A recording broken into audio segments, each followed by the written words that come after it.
Lendas da ciência. Misturar. Distribuição Sinapse. Versão brasileira RGA Rio.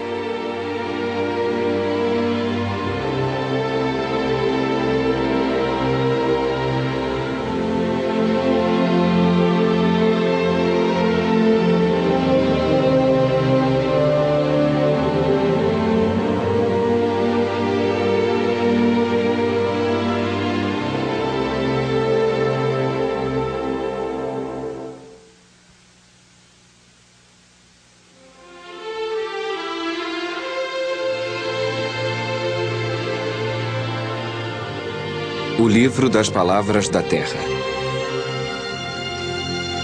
O livro da química.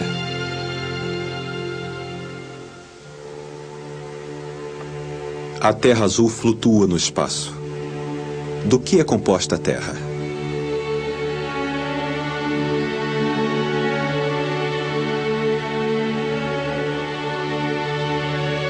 Hoje fala-se que se compõe de elementos ou corpos simples e os seus compostos. Então nós enunciamos palavras como hidrogênio, oxigênio, carbono, enxofre, magnésio, ouro, cobre, zinco, mercúrio, potássio, ácido, base, sal, sulfato, carbonato, cloreto. Uma palavra para cada coisa, uma coisa para cada palavra. Quando falamos em azoto, essa palavra associa-se a letras, ao Aleph e ao Tal do hebreu, ao alfa e ômega do grego, ao A e o Z do latim. E a palavra vitriolo, que vem de vitreolus, o que se vê através. As expressões vitriolo verde, branco ou azul significam o que hoje chamamos de sulfato de ferro, de zinco e de cobre, todos de aparência vidrosa.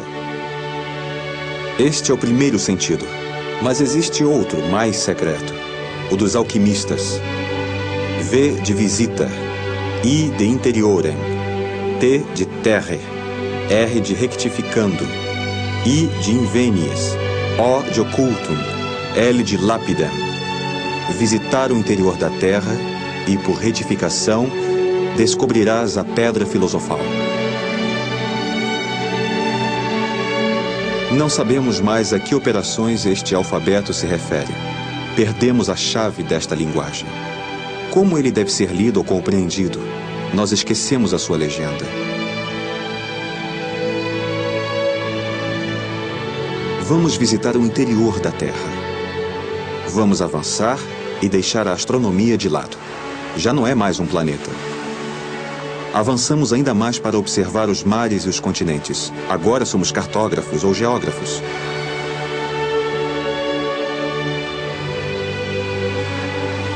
Se entrarmos... Mas aqui surge um problema terrível que dividiu rapidamente e ainda divide os cientistas. Quem fala desta matéria? A química ou a física? O químico ou o físico? Que diferença existe entre estas duas ciências?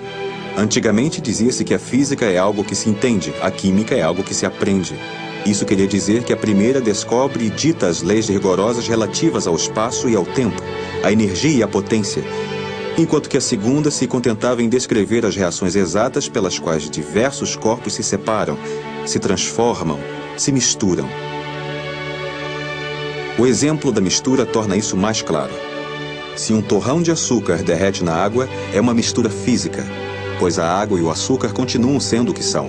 Mas quando o açúcar se torna álcool, etileno, carbono, é como eles são compostos.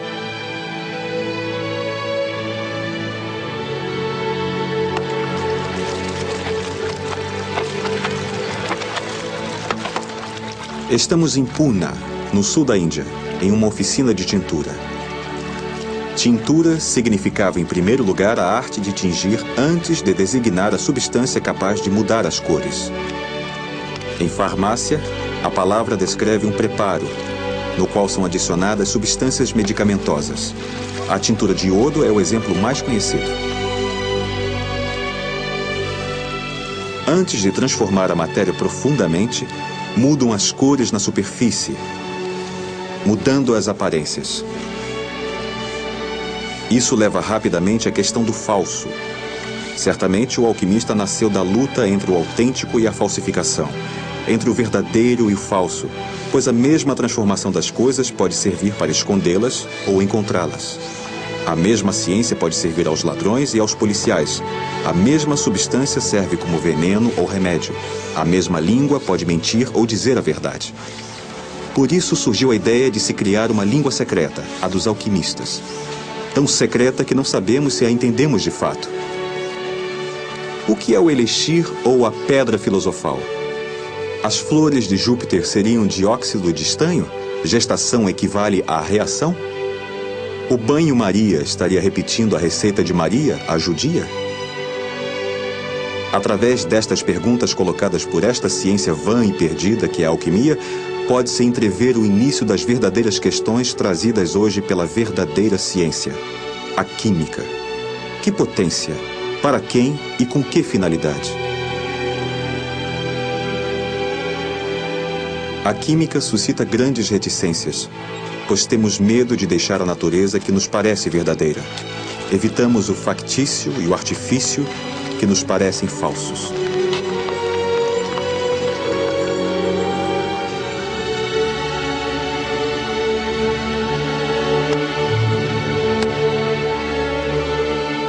Uma oficina de ferreiro na Malásia. Uma oficina de ceramista no Egito. A de vidraceiro na China. E aqui, no Tibete, a loja de um vendedor de cores.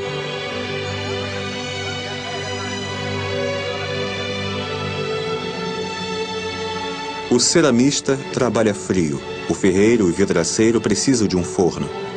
Nenhuma oficina ou laboratório de químicos pode funcionar sem fogo. Só calor intenso pode atingir o interior da Terra, chegar às entranhas da matéria e trocar as ligações íntimas dos corpos entre eles. Pesquisador ou industrial, o químico vem da grande dupla linhagem destes artesãos e também dos farmacêuticos. Ele explica a Terra, os dois gêneros de corpos que a ocupam, as coisas inertes e os seres vivos, já que a química se divide em química orgânica, a dos derivados do carbono, e em química mineral, a dos outros corpos.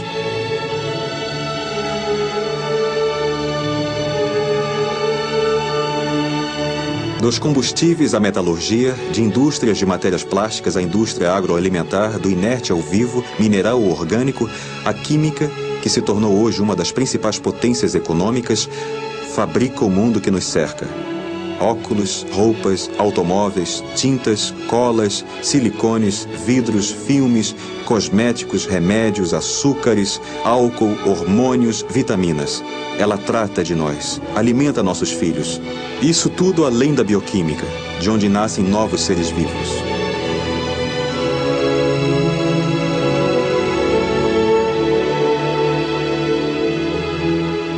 Se os alquimistas sonhassem em transmutar as coisas, então teríamos realizado esse velho sonho.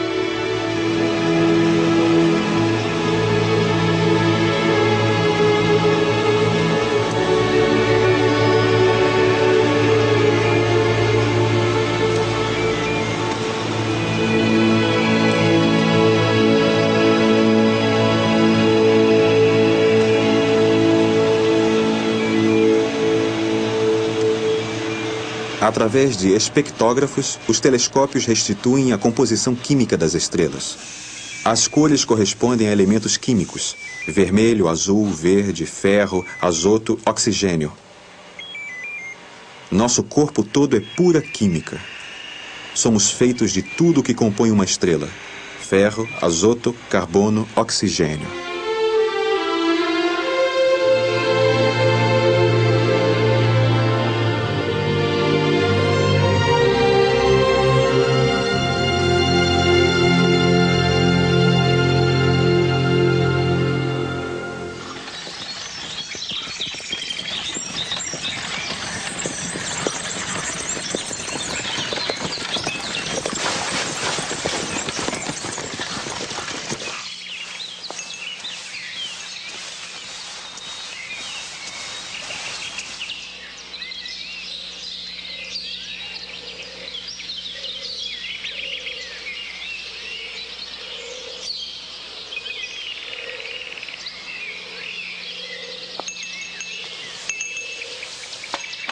Em 1704, Isaac Newton publica A Ótica. E nela, ele considera não só os fenômenos da luz, como os da biologia e da geologia. Mas no final da Ótica, Newton descreve as suas preocupações ou as questões que restam a resolver. E a última nos faz passar da física teórica ou experimental da ótica para a química.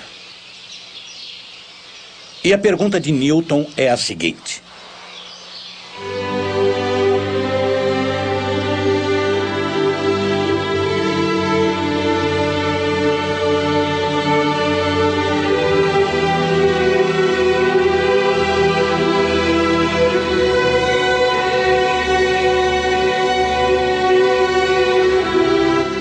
quando se faz uma reação química, há corpos que se decompõem e em cada parte, uma vai para um primeiro corpo e a outra para um segundo corpo. Como é possível haver uma espécie de escolha?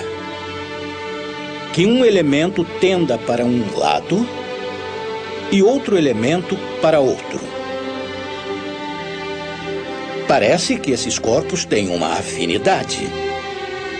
E quando se fala em afinidade, costuma-se dizer que um homem ama tal mulher em detrimento de tantas outras e que uma mulher ama tal homem em detrimento de tantos outros. Ele ou ela tem uma afinidade por escolha. Portanto, existiriam forças de atração, mas estas seriam eletivas.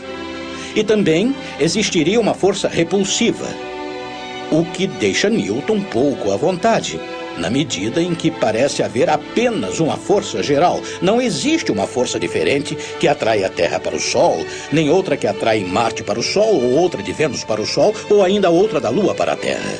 Existe apenas uma força chamada gravitação, que é uma lei universal, já que é a mesma força exercida em todos os corpos do universo.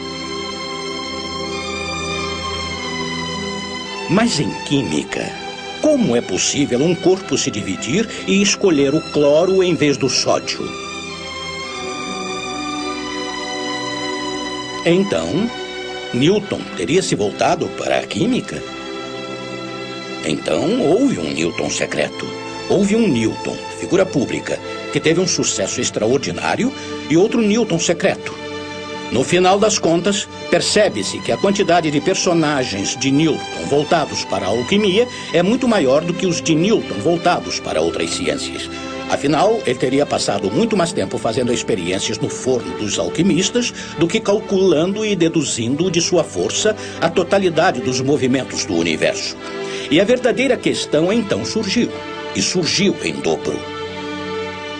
Em relação à força de atração, de gravitação universal, será que esta força descoberta por Newton teria servido de modelo para entender as forças de atração entre os elementos químicos quando combinados?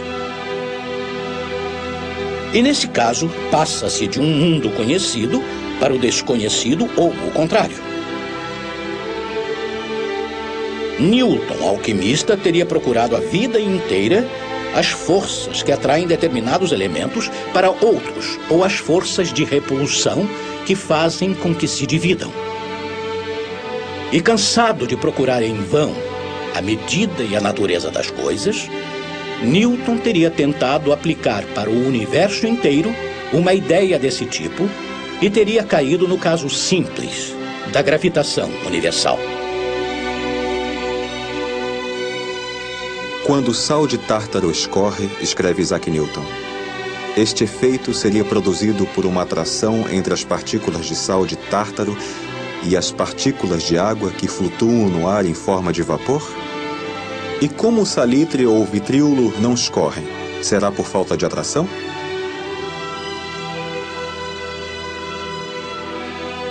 Que outra causa além desta força atrativa pode fazer com que a água que destila com um grau de calor muito moderado não destile o sal de tártaro sem um violento calor? E quando a água e o óleo de vitriolo são colocados sucessivamente em uma mesma bacia, eles adquirem um grau de calor considerável quando se misturam. Este calor não provaria que as partes desses licores estão em grande movimento? E este movimento não provaria que as partes destes dois licores misturados se incorporam violentamente e que, por consequência, elas concorrem com o mesmo movimento acelerado?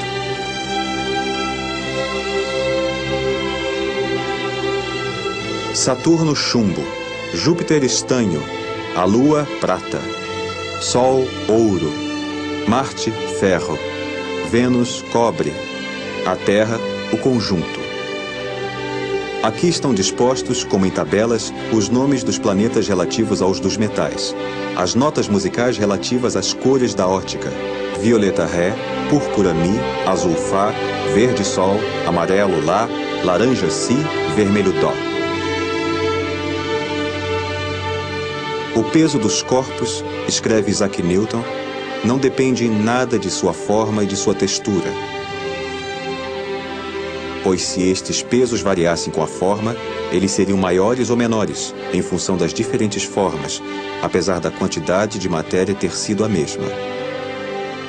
Ou seja, aconteça o que acontecer à matéria, ela conserva a massa de uma forma ou de outra, sob tal ou tal aspecto. É o que passou a se chamar de conservação da massa. Esse é o fundamento do trabalho de Lavoisier. Nada se perde, nada se cria, tudo se transforma.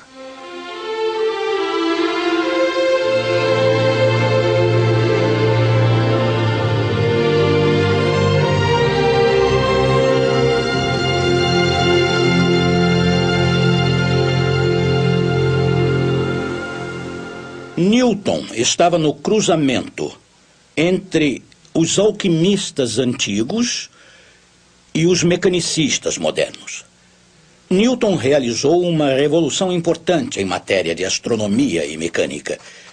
Vivendo de 1743 a 1794, Lavoisier está no cruzamento da Revolução Política, a Revolução Francesa, e uma revolução científica quase análoga. Lavoisier acordava cedo de manhã, como todos os grandes produtores. Trabalhava de 6 às 8. Das 8 da manhã às 6 da tarde, cuidava de suas ocupações administrativas ou financeiras e se entregava à pesquisa à noite, dedicando um dia por semana à ciência. Sua mulher também participava com trabalhos de desenho, pintura e escritura para ele. Aliás, ela ficou bastante famosa. Chamava-se Marianne Poulze. Ela está representada em todas as pinturas e esculturas da época. É bom lembrar que, graças à sua fortuna pessoal de coletor de impostos e fazendeiro, Lavoisier havia montado em sua casa o laboratório mais sofisticado do mundo na época. É possível que Lavoisier tenha chegado aos resultados que conhecemos por causa da exatidão e sensibilidade de suas balanças.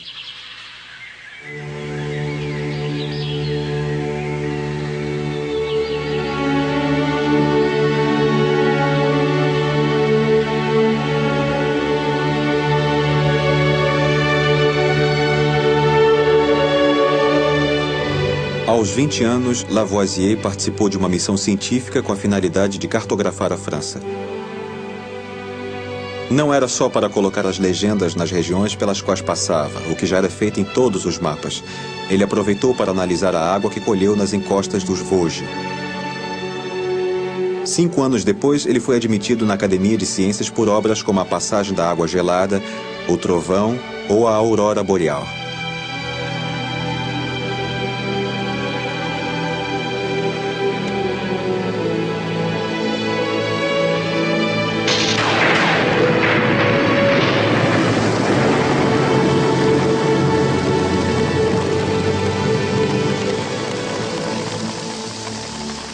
A água que se transforma em gelo ou em vapor, líquida, sólida, gasosa. A água mostra todos os estados do planeta, cada um vive na química de nosso planeta.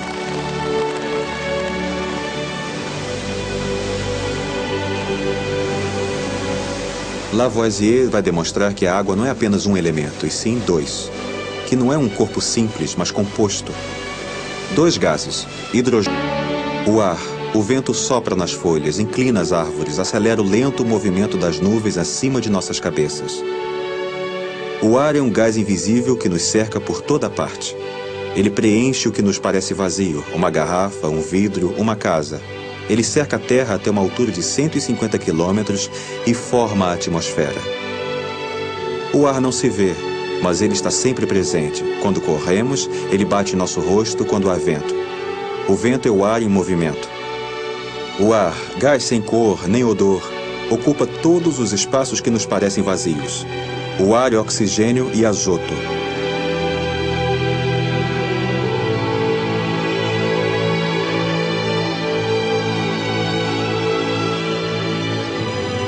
Eis o interior da Terra.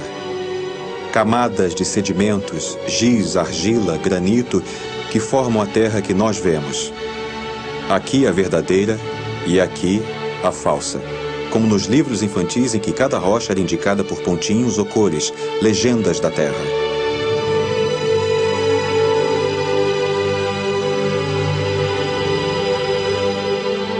Há várias terras como a cal e a barita, por exemplo. A Terra é uma mistura. É o conjunto dos elementos, das misturas. Depois de Lavoisier, esses elementos primitivos, água, ar, terra, mudam de sentido e se tornam corpos múltiplos em maior número, cerca de 30. Um século depois, haverá cerca de 100 a nomear a matéria.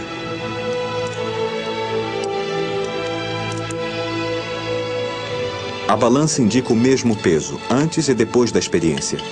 Antes e depois que o estanho tenha queimado. No entanto, o metal transformado em óxido pesa mais e o ar contido no vaso pesa menos. A alquimia sobreviveu. Não se pode mais dizer que a combustão se faz com uma matéria e uma chama. Dizendo as coisas de outra maneira, não se pode afirmar que quando um metal queima no ar e se oxida, diríamos em linguagem moderna, que ele perde esse algo que vemos queimar.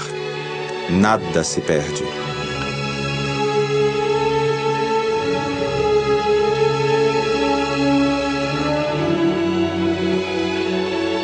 Como garantir que a chama do lampião ilumine sem se apagar? Foi preciso descobrir o que era o ar, do qual um de seus componentes ativos é um gás que se mistura com a substância que queima. Esse gás é o oxigênio e o fenômeno, a combustão.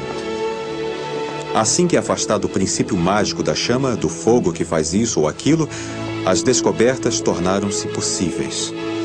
A matéria se compõe e se decompõe.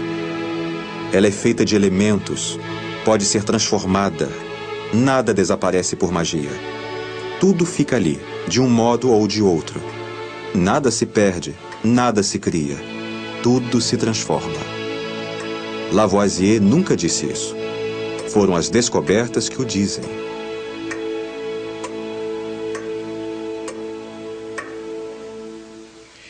Este princípio do nada se perde, nada se cria é o fim da magia. De certa forma, a magia consiste em dizer que há coisas que se criam e coisas que se perdem sem deixar nenhum rastro. Qual é o princípio anti-magia por excelência? É que nada se perde e nada se cria. Qual é o instrumento anti-magia por excelência? É a balança, pois a condição do equilíbrio é justamente que nada se perde, nada se cria. É a equivalência rígida. Por consequência, medindo o mais exatamente possível as reações químicas, o que se perde e o que se ganha, e exercendo a maneira precisa da equivalência, Lavoisier chegou a todos estes resultados. E para que balanças tão precisas? Porque, em geral, Lavoisier trabalhava com gases e precisava de balanças extremamente sensíveis. Pode-se dizer que ele era um fazendeiro. E, sendo assim, conhecia perfeitamente a contabilidade. O que é a contabilidade, senão a pesquisa de equilíbrio dos balanços? E o que é essa palavra balanço, senão a balança? E por que em seguida Lavoisier disse que a economia, a circulação da moeda, está sempre submetida ao equilíbrio. Temos a impressão de que em seu trabalho acadêmico e pessoal de pesquisa e de fazendeiro, Lavoisier tenha sempre usado a balança. Será preciso dizer que ele foi vítima da justiça, também simbolizada pela balança? A palavra equação, significando equilíbrio, que por sua vez significa equivalência, quer dizer que esses princípios, essas equações, não estiveram do lado da equidade?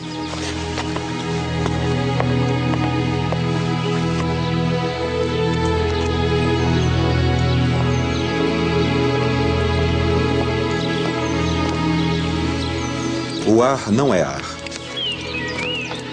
A água não é água. A terra não é terra. Todos estes elementos são misturas ou combinações químicas.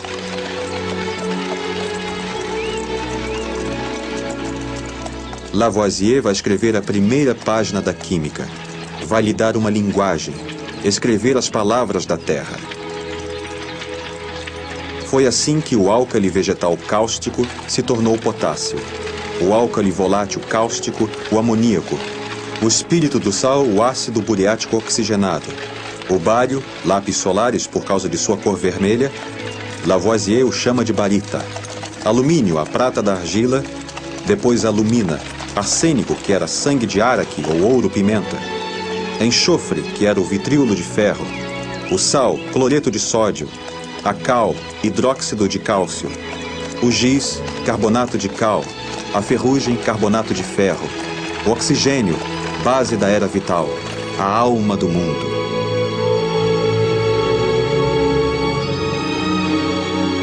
A partir de Lavoisier, sabe-se bem que o ar é uma mistura de oxigênio e de azoto e de gases raros também. É uma mistura física. Mas quando se trata de sal de cozinha, sabe-se perfeitamente que não é uma mistura, e sim um corpo constituído de tal corpo químico mais outro corpo químico. E, consequentemente, é um corpo unitário.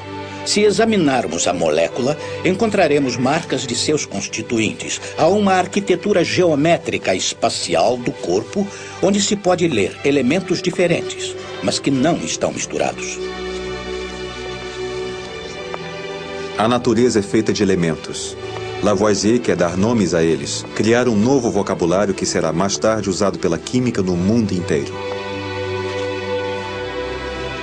Toda a natureza é esse material selvagem que se descobre ao céu aberto. Ele segue uma ordem construída com paciência em laboratório, onde reina a precisão da medida.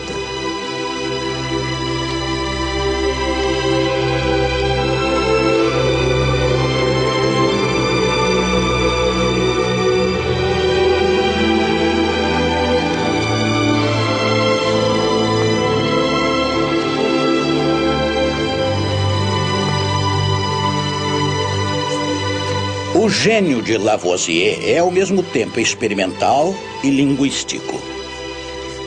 Através da mais refinada experiência, ele demonstra que os elementos não são mais elementos. É uma demonstração experimental. Por isso, somos levados a considerar Lavoisier o primeiro da química. Foi ele que lhe deu uma linguagem. E essa nominação dos corpos químicos com um nome e um sobrenome, ácido sulfúrico ou cloreto de sódio, foi ele que inventou, foi ele que ensinou. Desde então, falamos o lavoisiano. A República não precisa de cientistas. A lenda conta que esta resposta foi dada a Lavoisier quando ele pediu um prazo para terminar os trabalhos científicos. A revolução cortou a cabeça do fazendeiro. Lavoisier recolhia impostos. Newton era ministro das finanças. Contar, medir. Em ciências, é comum dar a uma pessoa o papel de fundador. Mas Lavoisier não pode ser esta estátua enorme colocada na origem da química. É um grande químico que foi um grande experimentador. É o fim dos amadores. A partir dele, só haverá grandes profissionais, professores universitários, no fundo. Ele fez bifurcar a química, mas ele não foi o homem que começou tudo, como já dissemos outras vezes. A química já existia antes dele, mas ele transformou a linguagem. E quem transforma a linguagem é considerado o criador das coisas.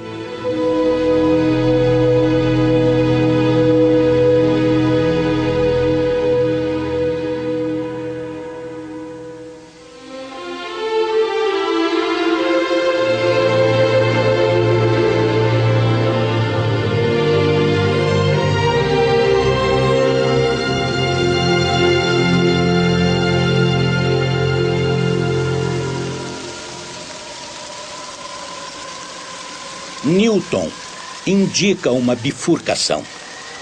O caminho dos alquimistas, que desaparecem pouco a pouco, e o dos grandes mecanicistas, que fizeram a ciência moderna. Ele é essa mistura e essa bifurcação. Quanto a Lavoisier, ele é a bifurcação entre a política e a ciência, entre a revolução política e a revolução científica.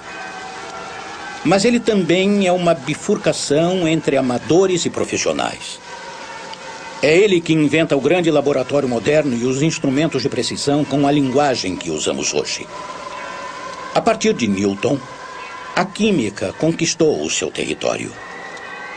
A partir de Lavoisier, ela partiu para a conquista das universidades. Ela se tornou a química dos professores. E Mendeleev é um professor.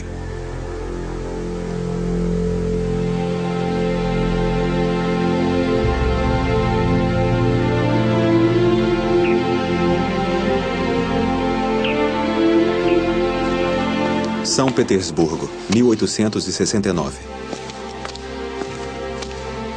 Até Mendeleev dava-se nome ao que se descobria. Os nomes dos elementos procuram a sua ordem, sua classificação. Era necessário uma tabela como a carta do céu, tabelas da Terra, tabela periódica, uma espécie de cartografia da Terra.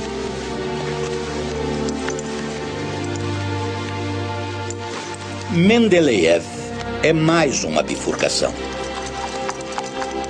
E é a bifurcação que define melhor a química. Ainda melhor do que com Lavoisier ou Newton. Nos séculos XV e XVI, e até o fim da Idade Média, todos os observatórios astronômicos da Europa consignam, com precisões cada vez melhores em tabelas, as posições e os movimentos dos planetas. E à medida que avança a história, obtinha-se para cada planeta, Marte, Vênus, Mercúrio, observações e anotações cada vez mais precisas.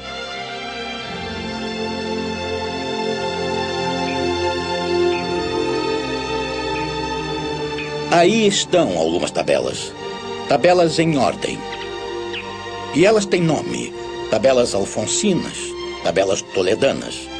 E elas dão números perfeitamente alinhados, cada vez mais rigorosos. E, de repente, chegam Kepler e Newton, trazendo o enunciado de leis. As leis de Kepler e a lei de Newton.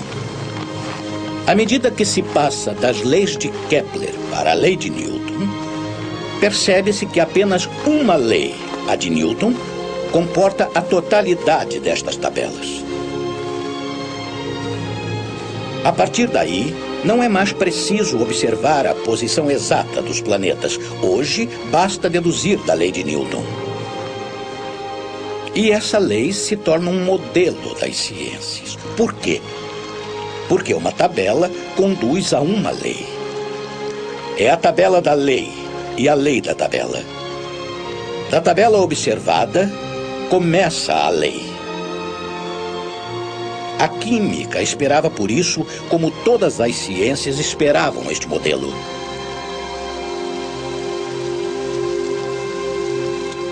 As primeiras tabelas de Lavoisier lembram as tabelas astronômicas das observações. E para onde estamos nos dirigindo? Para a ideia de que a química, os corpos e as reações químicas talvez pudessem conduzir a uma lei comparável à de Newton. Consequentemente, fazer tabelas cada vez mais organizadas e as observações mais precisas traz a esperança para todos os cientistas de descobrir a lei. As leis de Kepler, a lei de Newton. E quando Mendeleev descobre a tabela periódica, essa descoberta é considerada gigantesca, porque vemos que a química está a caminho de uma unidade, de sua definição, de uma lei, e que ela será uma ciência tão forte, bonita e unitária quanto a física. Essa é a importância da tabela de Mendeleev. Ele faz a bifurcação de duas coisas: a multiplicidade dos corpos descobertos, como o hidrogênio, oxigênio, halógenos, etc. E o extraordinário é que há casas vazias em sua tabela para serem preenchidas. O que nos leva a fazer uma analogia com Le Verrier, que através de cálculos encontra planetas que nunca foram vistos, que permite prever, antecipar. E quando se antecipa é porque há uma lei.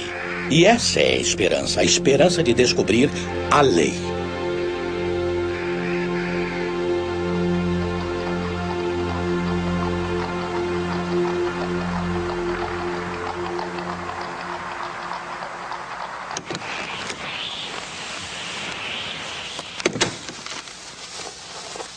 Os 50 elementos da Terra conhecidos na época de Mendeleev deviam ser catalogados. Mas em que ordem? Como procurar grupos, famílias? Como ler os elementos? Como escrever o dicionário das palavras da Terra para que sirva de meio de conhecimento, mas também como meio de descoberta? É preciso supor que a matéria é feita de átomos. Por exemplo, a água tem um peso em uma massa. A água é constituída de átomos, o peso atômico da água. 8 gramas de oxigênio para 1 grama de hidrogênio. E assim vai para cada elemento de matéria.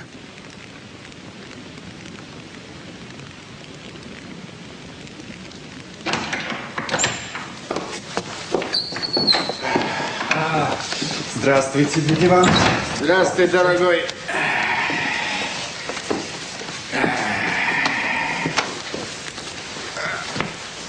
Снежок-то.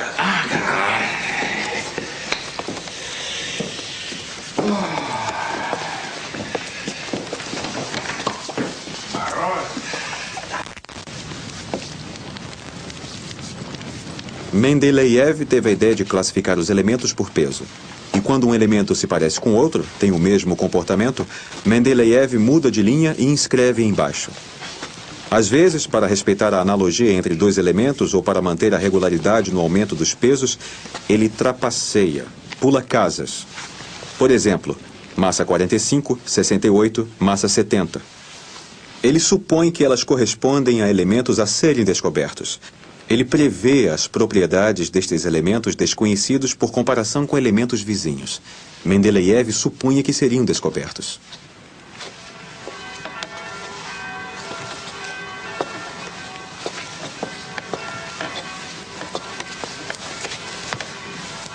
Ну что, изучил? Дмитрий Иванович.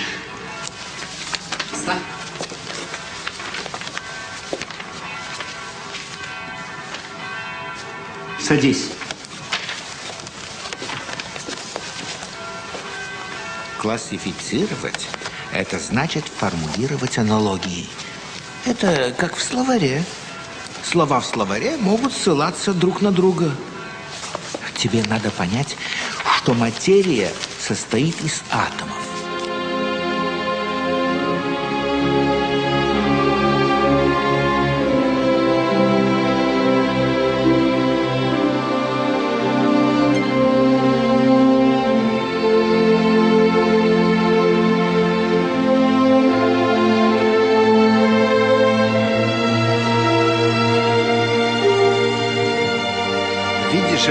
Например, здесь массе 68 должно соответствовать тело, похожее на алюминий. Но этого тела нет. Вот это те части Земли, которых мы не знаем. Это как большая игра-складушка, да? Да, можно так сказать, да. Вот, например, этого элемента у меня нету. Но я предполагаю, что он затерян. И все равно размещаю остальные. Я их расставляю в порядке возрастания их веса. Раскладываю. И по интервалам получается, что некоторые тела обладают теми же качествами, что и другие, которые по соседству. Если хочешь, это как в алфавите. Некоторых букв не хватает. Я оставляю для них место. Но мы знаем, что эти элементы имеют похожие качества с их соседями. Здесь представлены все элементы Земли? Не все. Нет, не все. Ты же видишь, что я оставил пустые места. Я их предназначил для элементов, которых мы еще не знаем. Ведь Земля-то велика. Em 1875, descobrem o galho que responde a este critério. Em 1879, descobrem o escândio com massa 45. Em 1885, descobrem o germânio com massa 73. Todos foram previstos por Mendeleev. Mendeleev e sua tabela são a primeira prova desta realidade. O mundo inteiro, a Terra inteira é feita de átomos. Elementos, átomos, moléculas. Uma molécula sendo a menor parte de um elemento e o átomo a menor parte de uma molécula.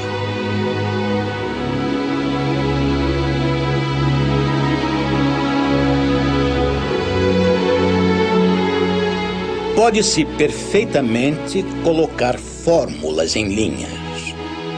Mas o interesse da química é a fórmula desenvolvida. Os átomos e as moléculas estão espalhados no espaço. E eles formam figuras geométricas, regulares ou irregulares. Uma das descobertas que mais gerou escritos foram as fullerenas, que são moléculas extraordinárias, onde só há carbono. Escrevem-se C60. Mas o interessante é desenhar bolas de futebol, exatamente como aquelas com as quais jogamos, que são exatamente pentágonos ou hexágonos que formam a superfície das bolas. As fullerenas são moléculas que não existiam na natureza. Talvez existam, pois a descobriram no céu. O químico é um arquiteto dessas moléculas. E nessas bolas, ele pode encaixar outras moléculas que permitem formar um explosivo perigoso para fazer uma bomba ou um antivírus para fazer um remédio. E vemos muito bem que o interesse está no desenho da molécula e que, mais do que um alfabeto, ele é um indicador de locais. O objetivo da química é montar estes objetos extraordinários, sejam eles naturais ou não. Esta é a oportunidade da química. É aí que reside a sua novidade. Quando falamos há pouco de Newton, Lavoisier e Mendeleev, até então só expressamos pesares. A química explodiu. É múltipla, multicolorida, trata de coisas dispersas. Ela não tinha encontrado leis, não tinha chegado ao estágio das grandes ciências, como a física, a matemática.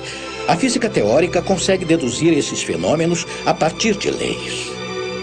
Mas acaba de chegar uma revolução, a do computador. O computador simula as experiências, simula a arquitetura das novas moléculas. Divertem-se criando novas moléculas por simulação. O computador é a oportunidade das ciências que não têm leis. O computador montado em algoritmo é baseado em uma matemática que não considera as generalidades. Temos a ideia de que só existe uma ciência do que é abstrato e universal. Newton, a lei da gravidade, a física teórica e tudo mais serão revistos. Muito bem. Mantivemos respeito por todos eles. Mas está nascendo com os algoritmos uma matemática processual que ainda é abstrata, mas fiel às singularidades. Os algoritmos processuais dos computadores podem ajudar nos processos lentos, modestos, inteligentes, finos, e encontrar as singularidades das coisas, que é a química.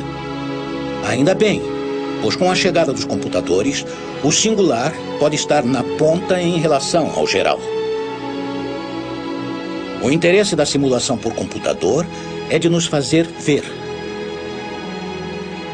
Agora, vemos moléculas. Vemos a transformação da matéria nas telas do computador. Vemos essa arquitetura. Estamos diante da paisagem das coisas. A paisagem secreta da constituição elementar das coisas.